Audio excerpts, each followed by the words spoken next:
La construction hors site fait couler beaucoup d'encre en France et à l'international. On lui prête la capacité de résoudre tous les maux.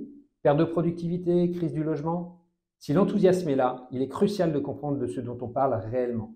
La construction hors site n'est pas une solution miracle universelle, mais un mode constructif spécifique, une option supplémentaire dans notre boîte à outils, particulièrement pertinente pour répondre à certaines de nos problématiques.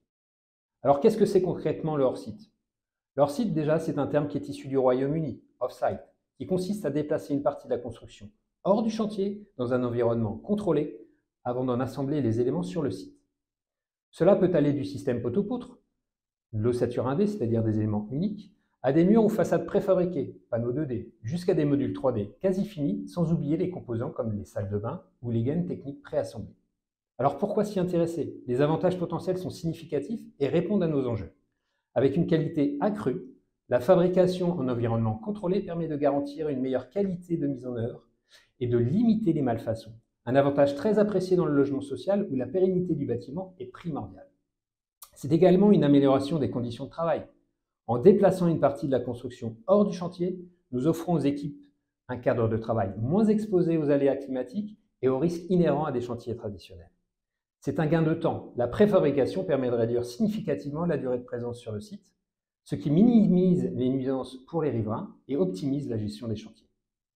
Cela permet une réduction des déchets, une conception optimisée et une fabrication précise contribuent à une gestion plus responsable des matériaux, un aspect particulièrement important dans une démarche de décarbonation et d'économie circulaire.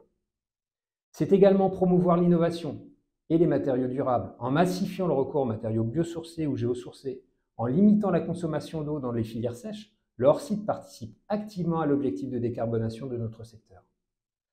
Le hors-site n'est pas une réponse à tout, il faut également en comprendre les limites.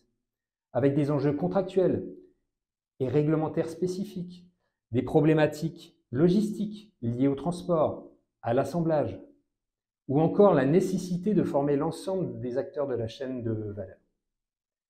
Ces défis demandent une planification et une organisation rigoureuse, ainsi qu'un changement de paradigme dans nos habitudes de travail. En conclusion, la construction hors site est une méthode constructive prometteuse à considérer sérieusement dans l'une des réponses à nos besoins de production et de rénovation de logements sociaux, tout en servant activement notre ambition de décarbonation.